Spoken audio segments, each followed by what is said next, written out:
matinale Tocsin, 7h30, 9h30, à la volée. Ne touchez pas à l'exception culturelle française. Que n'a-t-on pas entendu ce mantra répété à l'envi par l'intelligentsia culturelle de notre beau pays? La France est et doit rester ce pays de cinéma dont l'histoire regorge d'acteurs et de réalisateurs que le monde nous envie. Oui, mais voilà, quand vient l'heure de regarder du côté du présent, force est de constater qu'il règne comme un air desséché sur la production cinématographique française, des boîtes de production qui financent des films qui se ressemblent tous, des acteurs qui pensent tous la même chose. Bref, il semble que le cinéma français étouffe sous le conformisme ambiant. Symbole de cet entre-soi coupé du monde et très idéologique, le 77e Festival de Cannes a ouvert ses portes ce mercredi 15 mai dans une ambiance tendue, l'ombre du mouvement MeToo planant sur l'événement. 9 femmes ont ainsi accusé le producteur Alain Sarde de viol et d'agression sexuelle et il subsiste cette rumeur d'une liste d'une dizaine d'acteurs connus susceptibles d'être ajoutés à la longue litanie des agresseurs sexuels du monde du cinéma. Alors ce cinéma français, où en est-il exactement? Pour répondre à cette question, nous avons la joie de recevoir sur nos antennes deux personnages qui connaissent très bien ce milieu de l'intérieur, Laurent Firod et Béatrice Rosen. Bonjour Béatrice Rosen. Bonjour, merci de me recevoir. Et c'est un plaisir. Vous êtes donc actrice franco-américaine, dont vous avez fait une partie de votre carrière aux États-Unis et vous avez joué notamment dans The Dark Knight de Christopher Nolan ou encore dans le film 2012 de Roland Emmerich. Et puis vous avez aussi joué avec beaucoup de réalisateurs français et nous sommes également avec Laurent Firod. Bonjour Laurent Firod. Vous êtes réalisateur, scénariste et auteur donc d'une trilogie qui s'appelle Le Monde d'après, qui est très drôle, qui se moque du monde sous le Covid. Fondateur également de la chaîne Les Films à l'arrache, qu'on conseille à tout le monde, et auteur justement pour ce festival de Cannes, pour fêter à votre manière ce festival. Ce livre, Main basse sur le cinématographe, coécrit avec Bruno Lafourcade aux éditions La Mouette de Minerve. C'est un livre, un brûlot, il m'est presque tombé des mains hier quand je l'ai lu, parce qu'on n'y va vraiment pas par quatre chemins, c'est au vitriol. Vous prenez, en fait, c'est un principe très simple, vous prenez 4 professionnels, vous avez demandé à 4 professionnels, Natacha V, donc une comédienne, Saïd G, qui est un technicien, Kate O, une scénariste, et Camille D, un cinéaste, et vous leur soumettez des clichés du monde du cinéma, et donc ils y répondent sans concession. Mais on va en parler, mais évidemment, on veut d'abord commencer par cette actualité du Festival de Cannes. Alors, je voulais commencer par une question à tous les deux. Êtes-vous déjà allé au Festival de Cannes? Et si oui, quelle image, quel souvenir en gardez-vous? On commence avec Béatrice Rosen. Alors oui, je suis allée plusieurs fois au Festival de Cannes. Il se trouve que j'ai commencé ma carrière au Festival de Cannes puisque en 98, j'ai été sélectionnée comme jeune talent de l'Adami au Festival de Cannes. Tous les ans, il y a une sélection de jeunes talents. Et donc, c'était ma première fois au Festival de Cannes, à monter les marches, à présenter un film. Et voilà, j'avais des paillettes dans les yeux et le rêve était encore devant moi. Et depuis, j'y suis retournée plusieurs fois pour des raisons cinématographiques, mais du marché du film et de présentation de films, mais aussi pour des marques, parce qu'il se trouve que le Festival de Cannes est évidemment un marché du film, mais au fil du temps, c'est aussi devenu un marché des grandes marques qui vont présenter évidemment leurs produits et les stars sont habillées par des marques, coiffées par des marques, les bijoux sont par des marques, enfin voilà. Donc c'est une expérience qui dépasse le cadre du cinéma et qui est extrêmement glamour, extrêmement financière, mais effectivement on y constate aussi cet entre-soi dont vous parliez. Laurent Firod. Oui, alors moi j'y suis allé plusieurs fois aussi pour faire de la promotion. Donc le côté glamour, bon, je ne l'ai pas trop vécu. Moi, je me souviens, par exemple, je raconte juste une petite anecdote. On vient me chercher dans une voiture officielle du Festival de Cannes à l'aéroport de Nice. Et là, je vois qu'on est arrêté par une bande une quinzaine de lascars, un tout petit peu, un peu chaud, quoi. Oui. Et il tape à la fenêtre comme ça. C'est qui dedans, là? C'est qui dedans? Et il me voit. Bon, moi, je ne suis pas connu. Il dit, oh, c'est un ringard. Il donne une immense coup de pied dans la voiture. Ils sont laissés partir. Ça commence bien. Donc, ça commence très, très bien. Donc le côté glamour, je ne l'ai pas trop vécu. Voilà, c'est très... oui, il y a beaucoup de gens qui veulent à tout prix faire des rencontres. Il y a beaucoup de raseurs aussi, parce que souvent les raseurs, moi, j'arrive à les éviter à Paris. À Cannes, on ne peut pas. On les croise toujours. Donc c'est un peu risqué. Vous n'avez pas la même expérience en tout cas. On voit déjà qu'on n'est pas du côté de l'autre de l'écran. Je voulais quand même revenir, et puis ensuite on va parler du cinéma français, sur ce MeToo Cannes, donc, qui a vraiment tendu cette ambiance dans ce festival. Béatrice Rosen, en préparant cette émission, vous me disiez qu'effectivement, si l'affaire MeToo avait été vraiment prise en compte aux États-Unis, en France ça tardait encore un peu, et donc aujourd'hui on ressent encore, on revoit. On est toujours dedans en fait finalement dans le cinéma français. À votre avis, à quoi c'est dû cette histoire de MeToo? Alors on va pas revenir évidemment sur les rumeurs des acteurs, puisque pour l'instant on a rien à part ce producteur Alain Sard. Mais est-ce que vous pensez que contrairement aux États-Unis, en France on n'est pas vraiment sorti de cette vague MeToo? Non, je pense que c'est que le début. En fait, il y a une espèce de chape de plomb. Après, il faut faire très attention. Il faut rester dans la nuance avec cette histoire de MeToo, parce qu'effectivement, il y a des abus, mais c'est pas juste une ou deux personnes, c'est aussi un système entier qui a fonctionné comme ça pendant des années, voilà, et qui a perduré. Il y a eu du silence, il y a eu de la participation, il y a eu de la complaisance. Enfin, c'est tout un système. Il faut faire très attention de pas non plus bafouer la présomption d'innocence et de jeter à la meute des noms et voilà, et de ruiner des carrières et des vies. Je pense que ça peut très mal finir aussi.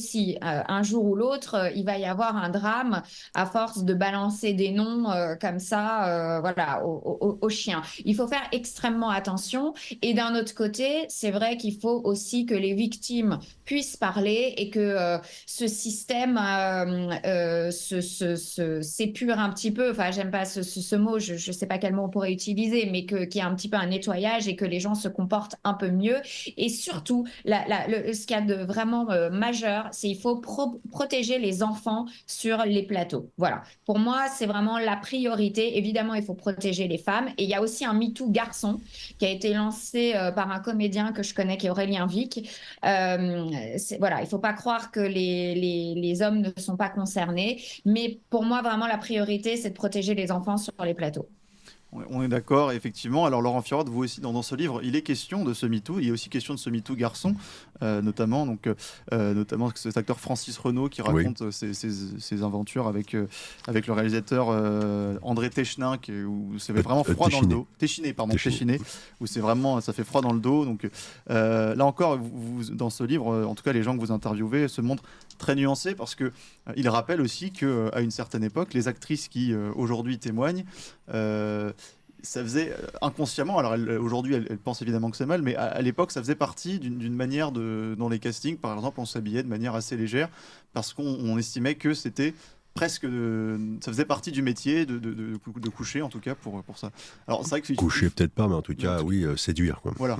C'est ça le problème du métier de comédien. On cherche à séduire. Ouais. Donc après il y a différents moyens de séduire. Évidemment on peut être drôle, mais on peut être sexy aussi. Donc voilà. Donc après évidemment c'est un jeu qui peut être dangereux. Voilà, et donc il faut avoir toujours beaucoup de prudence quand on aborde ce sujet-là, en tout cas. On va rentrer donc dans ce cinéma français, dans ce constat brûlant au vitriol qu'en font Laurent Firod et Bruno Lafourcade, et puis les 4 personnes interviewées. On va évidemment aussi en discuter. Est-ce que ce cinéma est si en chute que ça, ou est-ce qu'il y a encore des choses dont on peut se réjouir? Mais donc ce livre, Laurent Firod, quand on le lit, on a vraiment l'impression que, alors déjà il y a cet entre-soi, mais ça on le voit, c'est plus ou moins conscient.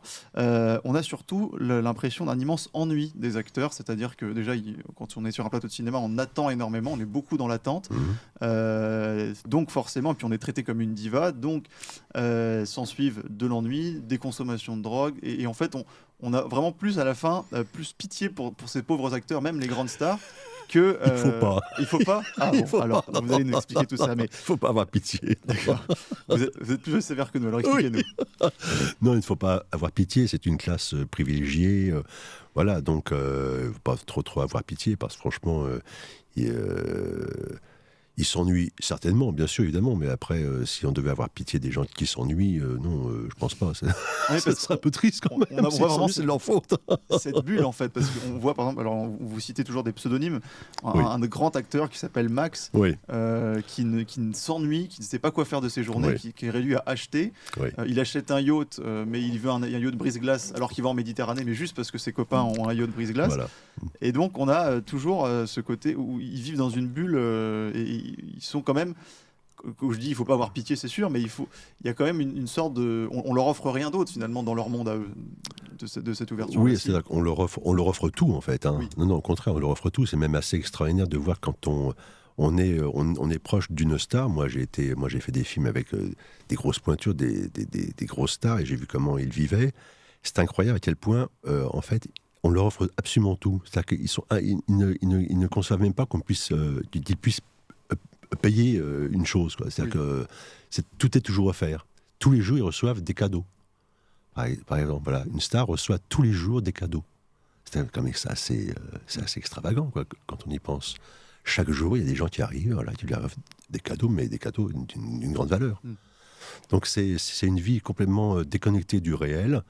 Et après, bien sûr, ça crée une sorte d'entre-soi, parce que ces gens-là, ils vivent entre eux, ils ne parlent que à leurs semblables. Donc évidemment, ils sont coupés complètement du réel. Et c'est bien sûr eux qui vont faire la morale sur, bien entendu, sur ce qui se passe dans leur pseudo-monde réel. On va y venir sur cette hypocrisie idéologique du monde du cinéma, mais je voudrais faire réagir Béatrice Rosen. Oui, je voudrais juste, alors c'est vrai qu'il y a cet aspect-là que Laurent Firotte décrit, mais je voudrais juste donner un petit peu quand même un contexte et de la nuance aussi à tout ça, parce que en fait c'est un système, encore une fois. C'est-à-dire que quand vous êtes dans ce milieu, vous réalisez que les personnalités en question deviennent comme ça, pas seulement de leur propre fait et de leur propre choix.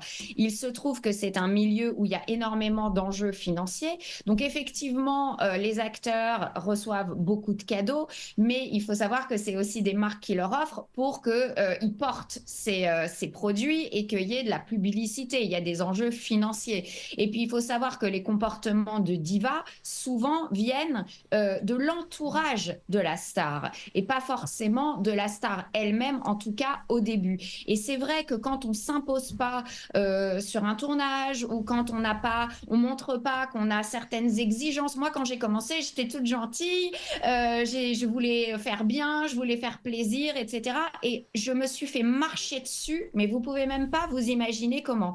Et au bout d'un moment, j'ai réalisé que voilà, il fallait qu'on ait des limites et il fallait parfois demander certaines choses juste pour qu'on vous respecte un petit peu. Je ne sais pas si je suis claire dans mon explication. C'est-à-dire que le système fait que plus on est gentil, plus on vous marche dessus et plus les stars sont exigeantes et capricieuses, quelque part, c'est celles-là qui sont récompensées et qu'on respecte le plus. Donc, encore une fois, comme pour l'histoire de MeToo, c'est plus compliqué que des comportements individuels. Il s'agit aussi d'un système où les enjeux financiers, voilà, la star de l'affiche qui va générer tant de millions lui passe tel ou tel caprice. Enfin, voilà. Et il y a aussi l'entourage qui parfois est plus capricieux que la star elle-même.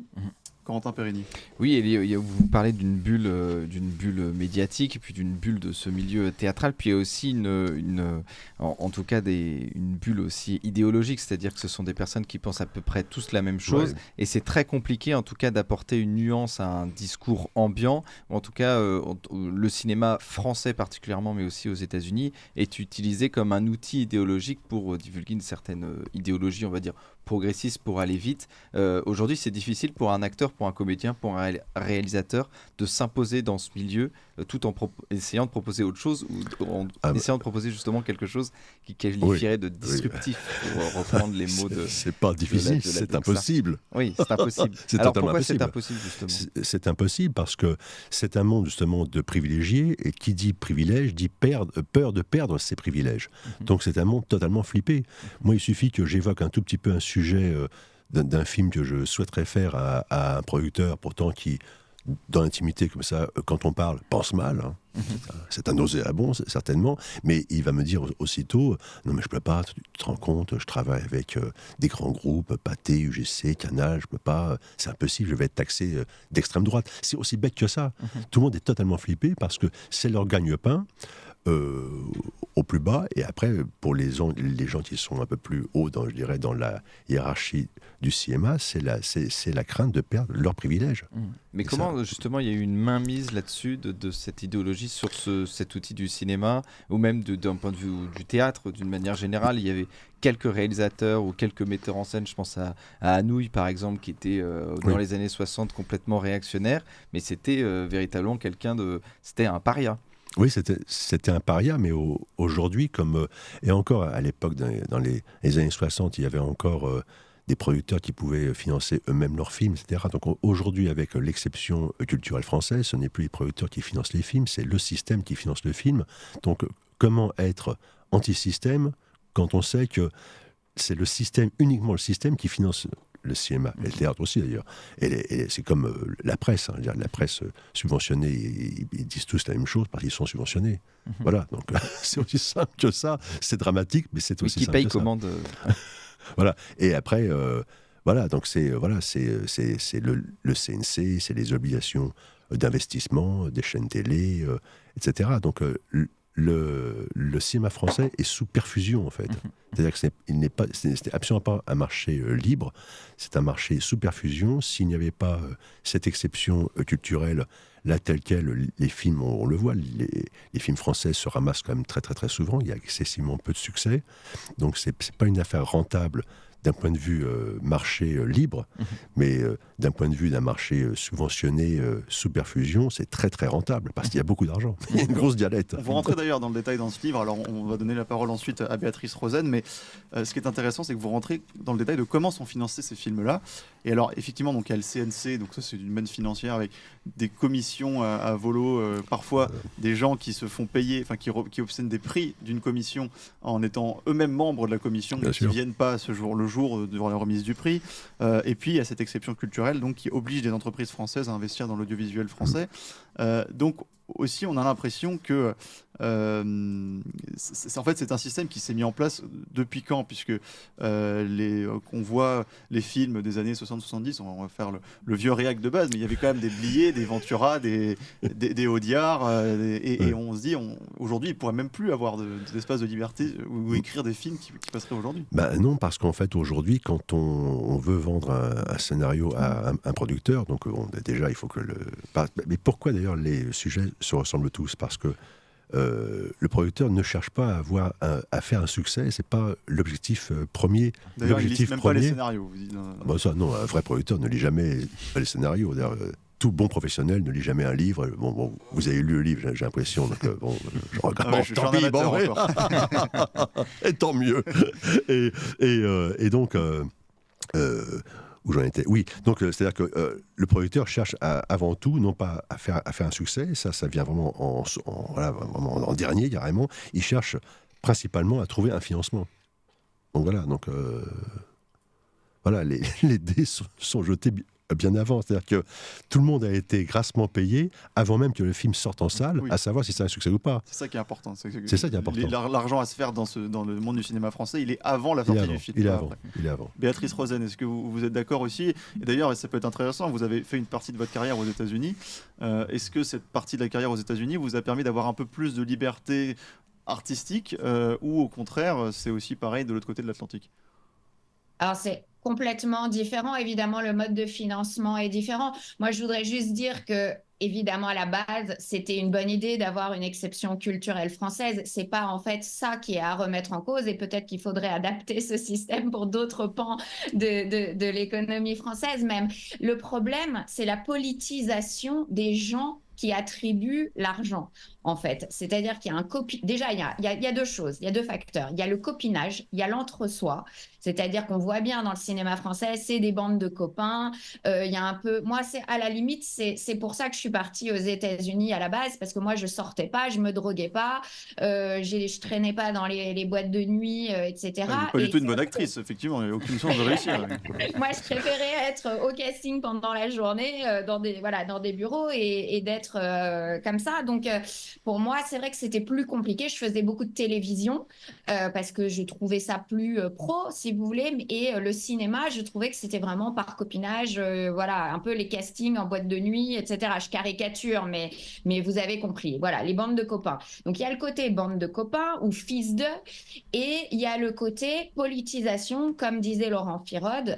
Les films sont choisis sur des bases idéologiques et politiques. Et donc, si vous cochez pas les cases, enfin en tout cas les bonnes cases idéologiques, vous risquez de ne pas être financé par le CNC. Mais encore une fois, le problème n'est pas l'exception culturelle, c'est la politisation et l'idéologisation.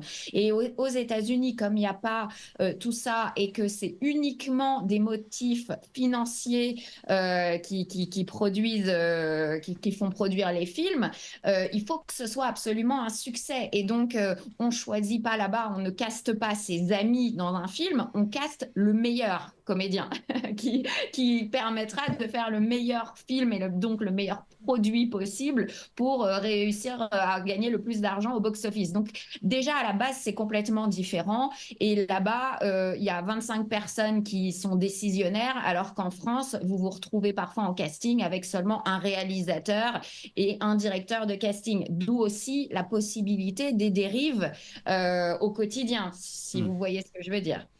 On voit à peu près ce que vous voulez dire. Alors, ces dérives idéologiques, en tout cas cette mainmise idéologique du cinéma, elle concerne évidemment la mise en avant des minorités, elle concerne sexuelles ou ethniques, elle concerne un certain discours. On voit d'ailleurs des films qui se sont plantés récemment malgré des énormes financements publics. On pense à, j'ai plus les noms en tête, mais de Marina Foïs qui tombe, donc une militante du Front National qui tombe amoureux d'un migrant iranien, ou alors un maire de village qui est sauvé par des migrants. J'ai vu aussi un film de rugby avec des migrants qui viennent sauver l'équipe de rugby. Ce sont toujours les mêmes films. D'ailleurs, je pense qu'il y a une forme de lassitude. Ça a marché avec Intouchable, mais ensuite, il y a une forme de lassitude du public et puis aussi une compréhension que ça ne correspond pas à la réalité. Mais vous parlez aussi, c'est intéressant parce que vous rentrez dans le détail de cette idéologie dans ce livre, Laurent Firode. Vous parlez d'un réflexe colonial, puisque finalement, cette mise en avant des minorités ethniques, par exemple, elle vient aussi du fait que ces gens-là vivent dans un entre-soi où il n'y a pas ces minorités ethniques, et donc elles ont un espèce d'attraction presque touristique, quoi. C'est bien ça fait bien d'avoir un noir dans un film parce qu'on n'en voit pas au quotidien. Tout à fait, mais ça, j'ai plein d'histoires comme ça qui me viennent en mémoire. Allez-y, on vous écoute. Non. C'est sûr que sans les noms, c'est ça le problème. Non. Après, c'est vrai qu'ils sont. Comme c'est quand même le milieu du cinéma français au niveau production principalement, ils sont tous issus de la grande bourgeoisie. C'est vraiment, voilà, on est vraiment chez les riches. Vous parlez d'ailleurs de ces fils d'eux qui se plaignent parce qu'ils se disent non, moi j'ai jamais été poussé par mon père. Mais bien sûr, au contraire, c'était plus difficile pour moi. Le nom de... L'école de la rue. L'école de la rue, Léa évidemment. Seydoux, notamment, pauvre fille qui a galéré.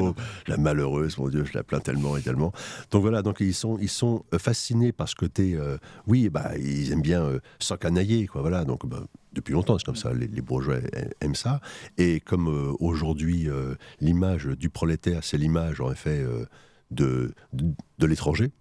Parce que pour eux, il semble complètement aberrant qu'il y ait des pauvres Français. Ça ne peut pas exister. Ou alors, il faut les éradiquer, il faut les faire disparaître. Donc voilà, donc il y a cette fascination. De toute façon, on le voit, des films comme les films de Lajli, sur son premier film, il y a une fascination. Tout le monde était là à dire non, il faut vraiment que les castings soient moitié hommes et moitié femmes. Et quand il est arrivé, je me souviens sur je sais plus pour quel festival, je crois, d'ailleurs c'était peut-être à Cannes, il n'y avait que des mecs. Mais là, personne n'a rien dit. Ah oui, parce qu'ils étaient tous issus de l'immigration, voilà, donc c'était très bien. Ça m'a fait beaucoup rire, quoi, toutes les féministes qui criaient haut et fort. Quoi, comment il n'y a pas de personnage de femme important dans le film, c'était un scandale. Là, je lis, aucun souci, il n'y a que des mecs, mais c'est très bien. Donc voilà, il y a toute cette hypocrisie, ce côté ridicule qu'on voit chaque jour. Mais c'est vrai que on le voit, je pense que le public le voit aussi, mais les médias mainstream, comme, j'aime pas trop ce mot-là, mais en tout cas, ne le voient pas. Ils sont tous dans ce fantasme en disant que le cinéma doit être, respecte le monde réel. Quand il suffit d'écouter Delphine Ernotte, on se souvient tous de ses paroles. La fiction n'est pas là pour décrire le réel, mais il devrait décrire le réel tel qu'il devrait être. Tel que nous voulons qu'il soit, absolument. Ouais. Exactement, c'était ça, voilà, pardon. C'est effrayant. Oui, oui. Un truc de fou, Et quoi. ce qui fait que quand un film ne marche pas, par exemple ce film sur un maire qui est aidé par des migrants, eh ben, c'est la faute du public. Tout à fait. Parce que Voilà. c'est le public qui n'est pas assez avancé C'est ça. intellectuellement. Voilà. Le peuple a mal voté, changeons de peuple. Voilà, c'est ça. Corentin Périni. Oui, moi je voulais revenir aussi sur l'exception culturelle qui est en réalité un protectionnisme économique. Ouais. Et c'est ça qui la grande contradiction de... Parce qu'on l'a dit, hein, il y a plutôt une idéologie, on va dire libérale, libertaire, qui règne dans le milieu culturel. Et pourtant, là-dessus, il y a un protectionnisme économique qui est finalement très, très réactionnaire. Il y a une vraie contradiction là-dessus. Ah bah oui. C'est-à-dire que Ouais. il faut un libéralisme, oui, il faut un libertarisme, mais pas pour le milieu Ah bah culturel, oui, qui pas lui, pour doit nous. être, qui Pas lui pour- doit être surprotégé par l'État. Surprotégés, bien sûr, surprotégés par l'État, parce qu'ils sont bien sûr soumis, ils sont à la botte de l'État. On ne va pas mordre la main qui nous nourrit. Donc, évidemment, ça c'est toujours assez drôle, c'est toute cette hypocrisie. C'est-à-dire que pour les autres, alors mais ouvrons les frontières, etc. Mais pour financer les films, certainement pas. On ferme tout. Voilà, c'est assez comique. Oui, c'est ça. Et Béatrice Rosen, je voulais vous faire réagir là-dessus sur ce protectionnisme économique donc, qui a permis quand même au cinéma français de perdurer parce que donc il y a eu ces gros blockbusters américains pendant des années, il y a le cinéma italien finalement qui n'existe qu'en Italie, le cinéma allemand n'existe quasiment pas, notamment à cause de cette concurrence des films américains, donc il y a quand même un point positif à ce... Non, là, excusez-moi, mais en fait, c'est un peu un mythe français qui est entretenu en France en disant tout le cinéma européen a disparu. Mais pas du tout. Hein. Oui, Quand mais on voit en tout cas dans les pays d'origine, en tout cas il le cinéma s'exporte moins bien italien, qu'avant. il y a beaucoup de films italiens qui font des très très gros succès en Italie. Il y a beaucoup de films espagnols, il y a beaucoup de films allemands. Donc arrêtons de dire que parce que l'État s'est désengagé plus ou moins dans ces pays-là, le cinéma n'existe plus. C'est un mythe français, Oui, ça. oui. Hein. Ça, Il vraiment. existe toujours, mais il y a eu une grande période du bien cinéma sûr. italien. Mais... Bien sûr, évidemment, parce que les films étaient très bons. C'est pour ça. Ouais. Ça marche parce que les films sont bons, ça marche pas parce que les films sont mauvais, c'est aussi bête que ça. Mais il y a un protectionnisme, Béatrice Rosen, qui est quand même positif. Finalement. Oui, c'est ce que je vous disais tout à l'heure. Peut-être qu'il faudrait appliquer ce protectionnisme à d'autres pans de l'économie. Ça, c'est une bonne chose. Encore une fois, le problème, c'est la prise en otage idéologique des gens qui décident l'attribution des budgets. Et je voudrais juste revenir une seconde sur ce que vous disiez avant, sur l'idéologie diversitaire. Il faut quand même, encore une fois, je suis désolée, aujourd'hui, je vais vraiment essayer de mettre un petit peu de nuance dans les propos. Vous êtes notre caution, Béatrice, aujourd'hui. Voilà. Non, mais pas juste une précaution. Il faut aussi être honnête intellectuellement. Et moi, quand j'ai commencé dans ce métier, il y avait vraiment des injustices, que ce soit ici aux États-Unis. Mon manager aux États-Unis m'expliquait qu'à talent égal, qu'à CV égal, un acteur noir gagnait moins d'argent qu'un acteur blanc. Et ces réalités-là existent aussi, sans tomber dans la caricature d'un côté ou de l'autre.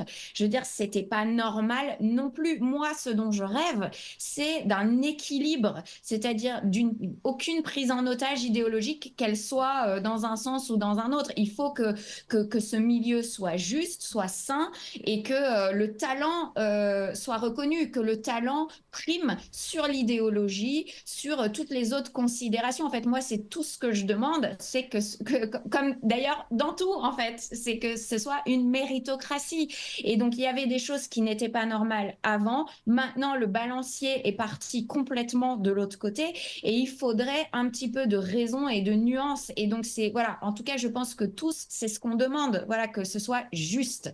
Et au final, c'est sur tous les sujets pareils, que ce soit le cinéma, la politique, etc.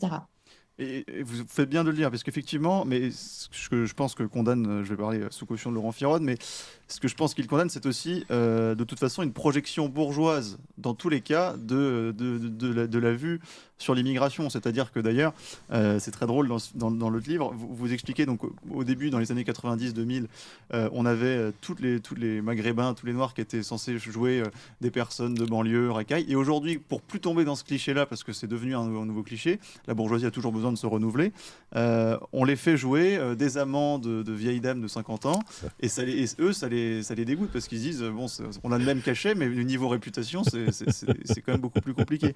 Et donc, à chaque fois, en fait, ces gens-là sont aussi victimes du cliché qu'en fait la bourgeoisie, ou de la projection que veut en faire la bourgeoisie. Bien sûr, parce que de toute façon, voilà, on se retrouve toujours...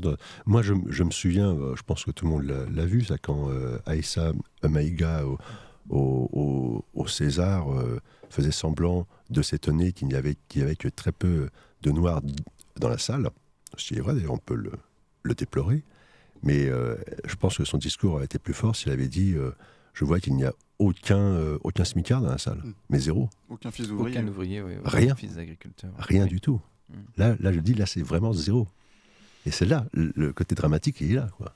On est entre bourgeois. Basta. Que l'on soit noir, blanc, jaune, vert, bleu. C'est la bourgeoisie. On est d'accord.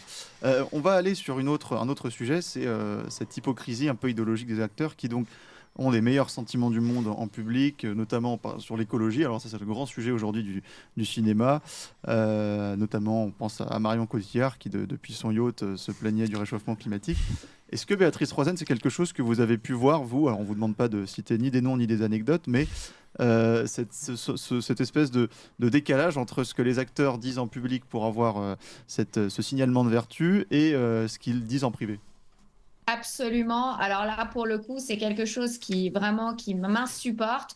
Moi, avant la crise sanitaire, je n'avais jamais pris d'engagement politique parce que j'estimais que c'était pas mon rôle. Et puis, vu justement toute cette hypocrisie terrible où pendant la crise sanitaire, des gens du métier que je connais qui sont les plus coquets au monde et les plus, vraiment les moins sains du monde venaient sur des plateaux télé donner des leçons de ce qu'il fallait prendre au niveau médical, etc. C'était assez insupportable. Sur l'écologie, vous le disiez, c'est insupportable. Des gens qui prennent des jets privés, qui louent des baraques avec la clim qui tourne H24 à 15 degrés et qui après donnent des leçons aux autres d'éteindre leur Wi-Fi pour la planète. Voilà, c'est vrai qu'il y a un décalage entre ce qu'ils disent et ce qu'ils font. Et en plus, vraiment, c'est insupportable. Et je pense que les gens en ont marre et que ça aussi, ça participe au fait que les gens vont moins au cinéma parce qu'avec la crise des gilets jaunes, avec la crise sanitaire, on a vu que les acteurs qui étaient très engagés pour des causes consensuelles et qui servaient leur propre carrière et leur propre portefeuille, finalement, dès que c'était un peu plus sensible et un petit peu plus risqué, eh ben, ils faisaient l'autruche et c'est malheureux et c'est très malheureux.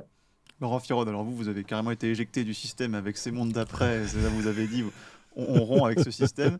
Donc, j'imagine que vous ne serez pas en désaccord avec Béatrice Rosen. Non, tout à fait. Là, je suis absolument d'accord avec Béatrice, évidemment. Non, franchement, c'est cette hypocrisie.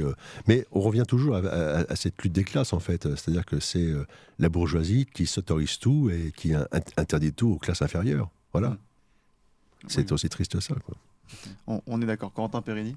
Oui, moi je voulais revenir sur cette fameuse liste de 10 personnes. Alors évidemment, on ne sait pas, il y a MeToo, puis bon, on rappelle, c'est un petit monde de ces acteurs. Est-ce qu'il n'y a pas aussi une tartufferie là-dessus de ces acteurs qui à la fois sont féministes, qui sont obligés finalement d'être féministes, et puis qui derrière, on se rend compte que c'est plus compliqué en fait d'être féministe dans les coulisses ou dans ce monde où, vous l'avez dit, qui est en fait gangréné par la séduction. Oui. Enfin, on parle des néo-féministes. Hein, voilà. Oui, et évidemment, c'est-à-dire que c'est vrai que le métier de comédienne, c'est chercher à séduire, chercher à ce que je sorte du lot. Donc évidemment, la séduction est là, et avec ses dangers, comme on disait auparavant. Il y en a, oui, je connais beaucoup de comédiennes qui m'ont dit avoir joué cette carte-là. Après, bien entendu, comme c'est aussi un monde, je dirais, où il y a beaucoup de pouvoir, beaucoup d'argent, donc il y a toujours des salopards qui vont profiter de ce pouvoir. Donc je comprends qu'il y ait des femmes et des hommes qui se révoltent des abus, évidemment, parce qu'il y en a eu, il y en aura encore, parce que c'est un monde de pouvoir, encore une fois, et je crois que le pouvoir corrompt, c'est ça le problème. Le pouvoir corrompt. En tout cas, des actrices qui expliquent que finalement, elles n'ont pas dénoncé les agissements à ce moment-là parce qu'il y a des répercussions sur leur carrière. Bien sûr, des répercussions sur leur carrière, et que voilà, elles y voyaient aussi un intérêt au moment précis. Évidemment, même si c'était horrible. Voilà, mais après, voilà, le choix se faisait à ce moment-là. Donc c'est assez dramatique, c'est assez triste. Mais voilà, c'est parce que c'est un monde gangréné par le pouvoir et l'argent. Alors, juste Béatrice Rosen là-dessus, parce que, et alors évidemment, on a envie de dire, si ces personnes sont des violeurs, ils doivent être condamnés, mais est-ce qu'il n'y a pas aussi une volonté de mettre en pâture des gens? Alors, on ne sait pas évidemment dans l'intimité ce qui s'est passé, mais voilà, on se rend compte que il y a toujours cette notion floue de consentement. Est-ce que vous pensez qu'il y a un moment où justement le cinéma a pu être dirigé par le patriarcat, ou en tout cas des hommes forts, puissants, qui ont imposé qui voulaient donc voilà, assouvir leur pulsion, et qui ont utilisé des jeunes femmes actrices pour le faire en quête de gloire. Aujourd'hui, ça s'est renversé, et c'est plutôt justement des femmes qui ont ce pouvoir-là de renverser des personnes avec ces accusations de viol ou d'agression sexuelle. Je pense que c'est décidément aujourd'hui, je pense que c'est un sujet qu'il faut traiter vraiment avec beaucoup de nuances, parce que c'est vraiment extrêmement complexe. Et comme je le disais tout à l'heure, c'est un système. C'est-à-dire que oui, il y a des individus, et j'en connais, qui sont rentrés même dans ce métier à la base pour se taper des nanas. Alors, degré de force, après, ça, c'est dans l'intimité de l'expérience de chacun, et les victimes doivent venir témoigner. Et c'est vrai aussi que le danger, c'est de jeter en pâture des noms, de briser des carrières et des vies. Et comme je le disais tout à l'heure, je pense qu'un jour, il y aura un drame, parce que la vie de quelqu'un va être tellement détruite que quelqu'un pourrait passer à l'acte, un acte terrible ou de suicide ou quoi. Et donc, il faut faire extrêmement attention. En même temps, il y a aussi des femmes, il faut le dire aussi, qui ont joué de ce système pour prendre de l'avance. Donc, après, des gens comme moi qui n'ont pas participé à des choses comme ça, se retrouver... Vous voyez ce que je veux dire? C'est extrêmement complexe. Judith Godrèche a présenté un court-métrage sur le sujet. Alors, le problème avec ça, c'est que ça peut aussi devenir une espèce de gimmick, et aussi, il y a aussi une instrumentalisation parfois. C'est pour ça que c'est un sujet tellement complexe, où il y a évidemment, il y a des abus terribles. Il faut vraiment mettre la priorité sur la protection des enfants.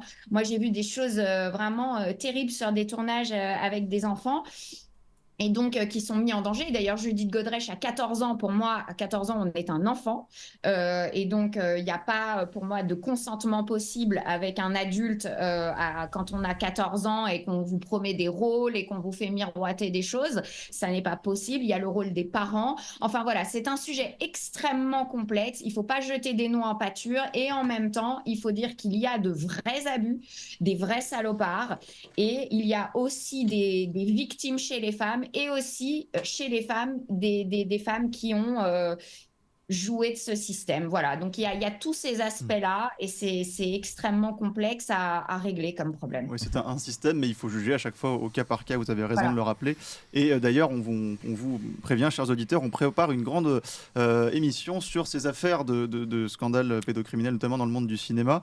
Cette affaire Judith Godrèche, avec cette question, il y a certes cette question des agresseurs, mais où sont les parents? Puisque, en tout cas dans l'affaire Judith Godrèche, au moins un des deux parents était au courant de ce qui se passait, et donc ça pose aussi beaucoup de questions. Je voudrais finir cette émission avec une petite note d'espoir quand même, si Laurent, vous en êtes capable, Mais oui. en vous posant deux questions chacun. Est-ce qu'on peut pas apporter une nuance sur ce cinéma français en panne de créativité? On a vu des films récents à grand succès comme Anatomie d'une chute, qui sont quand même des films au scénario assez original, et puis Les Trois Mousquetaires, Le Comte de Monte Cristo qui arrive, et qui en tout cas remet en valeur des valeurs, on va dire, un peu traditionnelles, avec cette tradition classique du roman à la française. Bon, avec la nuance dans Les Trois Mousquetaires, donc ils ont aussi, là aussi, juste pour avoir un peu plus de subventions, ils ont ajouté un acteur africain pour littéralement aucune raison, mais en tout cas, le film global est assez réussi. Et Béatrice... Porto, c'est aussi bisexuel. Oui, alors, dans le Bien film. sûr, bah oui, évidemment. Ce serait dommage. Mm. Mais en tout cas, il n'y a pas Sandrine Rousseau dans le film, c'est un bon début. Donc, Béatrice Rosen, est-ce que vous pensez quand même qu'il y a des choses à sauver de cinéma français? Oui, j'ai adoré Anatomie d'une chute au niveau réalisation, au niveau scénario, au niveau jeu des acteurs. J'ai trouvé vraiment que c'était un super film. Évidemment, les Français aussi sont très forts, comme vous le disiez, sur les films historiques. Il y a énormément de talent chez les scénaristes en France. Il y a énormément de talent. Maintenant, il faut que ces talents, comme je le disais tout à l'heure, il faut que ça redevienne une méritocratie. Il faut arrêter avec le népotisme. Il faut arrêter avec avec l'entre-soi et il faut arrêter avec la prise en otage idéologique et politique. Et vraiment, on est un pays très riche en créativité, très riche en talents et il faut laisser ces talents émerger par la méritocratie. Alors, je vais donner la parole à Laurent Firotte sur ce cinéma français. Juste avant, on a une question d'une auditrice qui s'appelle Clémence Oudiakova et qui nous demande de savoir si vous voulez, Béatrice Rosen, rentrer un peu dans le détail, sans évidemment donner de nom, de ces horreurs que vous avez vues sur les enfants sur les plateaux de tournage. Est-ce que vous pouvez nous raconter une anecdote ou deux? Alors, j'en ai vu en France et aux États-Unis. Je trouve déjà le milieu des castings pour les enfants est un milieu terrible où on voit des parents. Donc là, comme vous disiez, le rôle des parents est capital. On voit des parents parfois forcer des enfants. On voit que les enfants sont pas à l'aise. On voit qu'ils sont dans des conditions où ils attendent pendant des heures. Aux États-Unis, il y a des enfants acteurs donc dont c'est le métier. Ils ont 10 ans, ils sont déjà toute l'année sur des plateaux. Ils ont des profs particuliers. Ils sont odieux. On voit qu'il y a un véritable mal-être. Après, je n'irai pas sur le côté pédocriminel, je pense qu'il existe, mais ça se fait toujours entre quatre murs, donc évidemment, je n'en suis pas témoin. Ce que je sais, c'est que moi, pour rien au monde, à un moment donné, mon mari voulait qu'on fasse faire des choses comme ça à nos enfants. J'ai dit non, il est hors de question. Moi, je ne mettrai jamais mes enfants, à moi, en tout cas, dans ces situations de casting.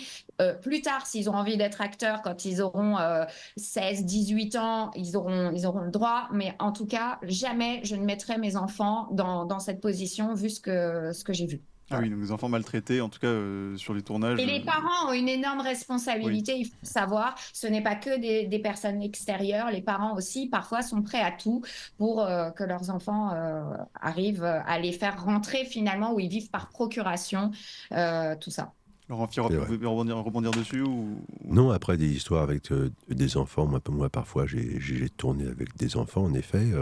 Je pense que ça s'est bien passé, mais c'est sûr que j'ai souvent senti en casting, en effet, les parents qui poussaient leur môme. C'est une manière vraiment... On le sentait, quoi. C'est-à-dire que c'était la mère ou le père qui avait eu des ambitions d'être un comédien connu et qui reportait ses ambitions sur... c'est dramatique. Voilà, donc ça c'est toujours un peu dramatique. On voit la même chose dans le sport, hein. C'est pareil aussi un peu souvent. Donc c'est toujours très très très triste. Je voulais revenir sur les Trois Mousquetaires. Dites-nous. Juste une petite réaction à chaud. Bon, moi j'ai vu le film, je le trouve assez naze, mais bon, peu importe. Mais en tout cas, ce qui m'a frappé, mais je trouve c'est très... c'est... Quand on voit, parce qu'il y a eu beaucoup de films sur D'Artagnan, tout ça.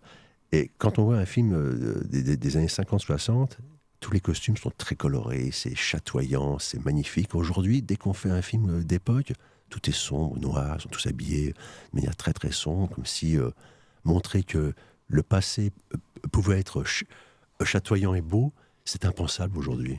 Il faut aujourd'hui, à tout prix que l'on détruise l'image que la France pouvait avoir à une époque beaucoup plus ancienne. C'est très révélateur, je crois. Aujourd'hui, les films d'époque sont toujours très sombres. Auparavant, ils étaient magnifiques, plein de couleurs. Même les Trois Mousquetaires, le Comte de Monte Cristo ne trouve pas grâce à vos yeux dans le cinéma français. Non. Et Anatomie d'une chute, non Si, ça va. Ça va. Bon, Ouais. ça, Ouais, non, je suis un peu chiant pour ça. Mais bon. Oui, vous êtes un réalisateur exigeant, mais tant mieux. Alors, dites-nous, enfin, je vais finir avec cette question. Est-ce qu'il y a des pistes pour relancer la créativité, assainir ce système du cinéma français?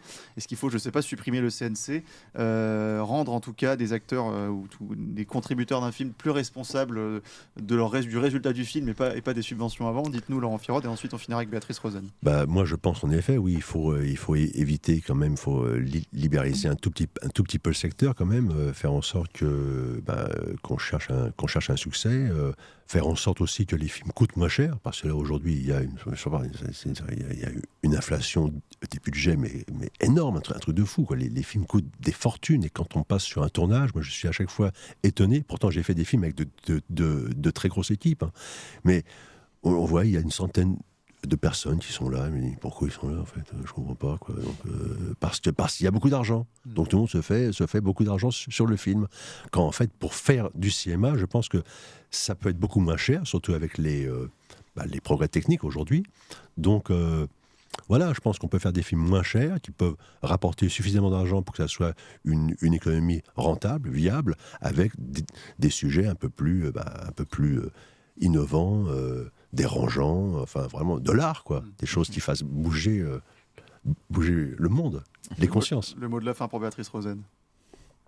Oui, je pense qu'il faut arrêter avec cette mentalité de quota, soi-disant la discrimination positive. Et il faut plus de pluralisme. En fait, ils imposent une diversité de personnes et finalement, il n'y a plus de diversité d'idées et de création. Ça tue la créativité, tout ce qui est cocher des cases, en fait, pour faire un film. Ça tue la créativité. Il faut retrouver une vraie liberté de création. Il faut un pluralisme dans les gens qui attribuent les budgets au CNC et il faut arrêter avec les bandes de potes, quoi. Il faut un peu mélanger tout ça. Eux qui sont pour le mélange, il faut mélanger tout ça, voilà, et relancer cette créativité. Voilà, plus de créativité et moins d'idéologie et d'entre-soi, c'est le mot de la fin pour cette émission sur Festival de Cannes. Et c'est la fin de cette émission, chers auditeurs. Merci à tous. Vous avez été très nombreux à nous suivre ce matin. Donc merci, Laurent Firot, je vous ai oublié de vous présenter, mais réaliste, scénariste, auteur du Monde d'après et de ce livre avec Bruno Lafourcade, Main basse sur le cinématographe aux éditions La Mouette de Minerve. Et merci à vous, Béatrice Rosen, actrice franco-américaine et qui d'ailleurs, vous avez un podcast, c'est ça, La vie en Rosen. Oui. J'ai un podcast qui s'appelle La vie en Rosen qui est disponible sur toutes les plateformes de podcast, Deezer, Spotify, Amazon, etc., etc. Et on vous renvoie évidemment tous nos auditeurs à ce podcast. Merci à vous, chers auditeurs. Lundi, c'est évidemment la Pentecôte, donc on vous retrouve mardi avec Clémence Oudiakova, c'est promis. À mardi prochain et bon week-end.